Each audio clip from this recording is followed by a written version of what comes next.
Welcome to me TV news. Guntur Jindal west 2 energy ప్లాంట్ను పరిశీలించిన మంత్రి నారాయణ, ప్రతిపాడు పుల్లారావు, స్వచ్ఛంద corporation chairman Pattabhi, municipal commissioner పులి శ్రీనివాస్.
ఏం సార్ మీరు తెలిసిన వాళ్ళు కూడా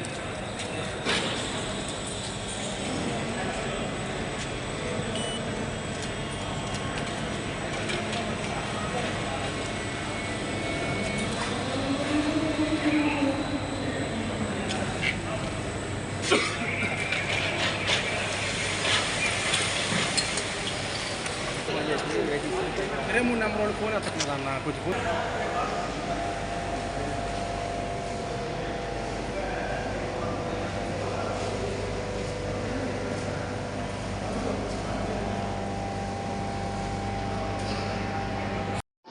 52% అంటే 3600 టన్నులు ఈ ప్లాంట్కి వెళ్ళిపోతుంది. అదేవిధంగా కడప, కర్నూలు, అనంతపురం మధ్య ఒకటి పెట్టాలని ప్లాన్ చేస్తున్నాం. అది కానీ వర్కౌట్ అయితే దాదాపు 70% వేస్ట్ కంప్లీట్గా వేస్ట్ ఎనర్జీ ప్లాంట్లో పోతుంది.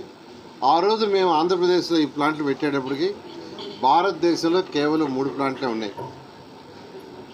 భారతదేశంలో కేవలం భారతదేశం మొత్తం అన్ని రాష్ట్రాల్లో కలిసి 3 ప్లాంట్లు ఉంటే ఆంధ్రప్రదేశ్లో 10 ప్లాంట్లు శాంక్షన్ చేసాం.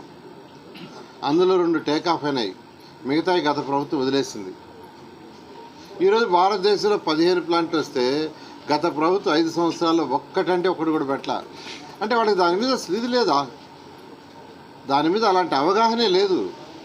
అవగాహన రాహిత్యం ఉన్న ప్రభుత్వం అది. చెత్త పన్ను వేయటం తెలుసు, కానీ ఆ చెత్తని ఎలా క్లీన్ చేయాలి అనేది లేదు. 85 లక్షల మెట్రిక్ టన్నుల లెగసీ మిగిలిపోయింది. దాంట్లో 45 లక్షలు దాదాపు క్లీన్ చేసాం. మిగతా 40 లక్షలు కూడా అక్టోబర్ 22, 2025 అక్టోబర్ 2వ తేదీ కంప్లీట్ చేయాలని ముఖ్యమంత్రి గారు ఆదేశించారు. ఆ ఆదేశం ప్రకారం ఈరోజు జరుగుతుంది. ఖచ్చితంగా అక్టోబర్ 2వ తేదీకి ఈ రాష్ట్రంలో ఏదైతే డంప్ యార్డ్స్ ఉన్నాయో దాంట్లో ఉన్న లెగసీ మొత్తాన్ని క్లీన్ చేస్తామని రాష్ట్ర ప్రజలకు మరొకసారి తెలియజేస్తున్నాను. వీలైన తొందరలో రాజమండ్రి, అది కాకినాడ రాజమండ్రి మధ్య ఒకటి, నెల్లూరు గూడూరు మధ్య ఒకటి, ఈ 2 అయితే ఆల్మోస్ట్ టెండర్లు ఎలక్ట్రిసిటీ డిపార్ట్మెంట్ వాళ్ళు యాక్చువల్గా వాళ్ళే వర్కౌట్ చేస్తున్నారు, వాళ్ళకే ఇచ్చాం. త్వరలో బహుశా ఇంకొక ఈ నెలాఖరు లోపల టెండర్ పిలుస్తారు. అదేవిధంగా రాయలసీమ అయినట్టు కర్నూలు, అనంతపురం, కడప అంటే ఎక్కడ పెట్టాలన్నా ఒక 1000 టన్స్ కావాలంటున్నారు. 1000 టన్స్ ఉంటేనే మాకు ప్రాసెస్ అవుతుంది, ఇలాంటి వీలు కాదంటున్నారు. ఆ హడ్డీల వల్ల యాక్చువల్గా మేము వర్కౌట్ చేస్తున్నాం, అనేక మందితో డిస్కస్ చేస్తున్నాం. త్వరలో ఈ ప్లాంట్ కూడా చేస్తామని తెలియజేస్తూ రాష్ట్ర ప్రజలందరికీ ఒకటే చెప్పేది, చెత్త పన్నును తీసేసాం. ఎందుకంటే ఎలక్షన్స్ ముందు యాక్చువల్గా ముఖ్యమంత్రి గారు చెప్పడం జరిగింది, మాట చెప్పిన ప్రకారం వచ్చిన వెంటనే తీయాలన్నా వాళ్ళు యాక్ట్లో మార్పు చేశారు. దాన్ని యాక్ట్లో మార్పు చేశారు. మళ్ళీ యాక్ట్లోనే మార్పు చేయాలి కాబట్టి మొన్న అసెంబ్లీలో దాన్ని యాక్ట్ చేశాము. దాని ప్రకారం చెత్త పని అనేది ఈరోజు రాష్ట్రంలో లేదు, ఎక్కడా ఎవరు కట్టాల్సిన అవసరం లేదు. అదే నియోజకవర్గ పరిధిలో ఉన్నటువంటి జిందాల్ వేస్ట్ ఎనర్జీ ప్లాంట్ని సందర్శించడం కోసం గౌరవ మంత్రివర్యులు, మున్సిపల్ శాఖ మంత్రివర్యులు నారాయణ గారు, స్థానిక శాసనసభ్యులు, మాజీ మంత్రివర్యులు పుల్లారావు, ఇంకా అనేక మంది ఉన్నతాధికారులు ఇక్కడికి రావటం జరిగింది. ఈ ప్లాంట్ యొక్క స్థాపన వెనక చంద్రబాబు నాయుడు గారి సారథ్యంలో నారాయణ గారి కృషి ఎంతో ఉంది.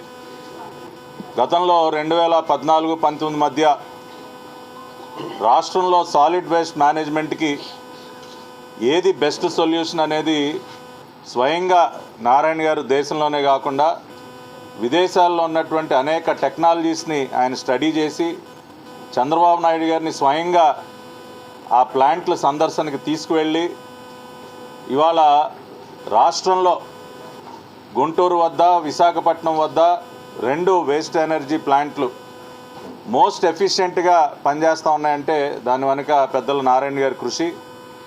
ఈ రోజున ఆయన ఆ రోజున ఒక విజన్తో తీసుకున్నటువంటి నిర్ణయాల వల్ల ఇవాళ ప్రతిరోజు కూడా 2 ప్లాంట్లలో దాదాపుగా ఒక 2500 టన్నులు మున్సిపల్ సాలిడ్ వేస్ట్ని మనం ప్రాసెస్ చేసుకోగలుగుతున్నాం. మోస్ట్ ఎఫిషియెంట్గా ఇప్పుడే మేము చూసాం. PLF above 90% plant load factor, అంటే థర్మల్ పవర్ స్టేషన్స్లో కూడా అంత పిఎల్ఎఫ్ ఉండదు. అదేవిధంగా ఎక్కడ చుట్టుపక్కల ఉన్నటువంటి ప్రజలకు ఎటువంటి ఇబ్బంది కలగకుండా చాలా ప్రాంతాల్లో ఇటువంటి ప్లాంట్లు పెట్టినప్పుడు చుట్టుపక్కల ఉన్నటువంటి ప్రజల నుంచి చాలా వ్యతిరేకత వస్తుంటుంది. కానీ ఇక్కడ మేము స్వయంగా ఇవన్నీ పరిశీలించిన తర్వాత ఎక్కడ ఎవరికి కూడా ఎటువంటి ఇబ్బంది కలగకుండా హైజీన్ కానీ శానిటేషన్ అన్నీ మెయింటైన్ చేస్తూ పొల్యూషన్ కంట్రోల్ బోర్డు వారి దగ్గర నుంచి అవార్డులు కూడా తీసుకున్నారు. చాలా చోట్ల పీసీబీ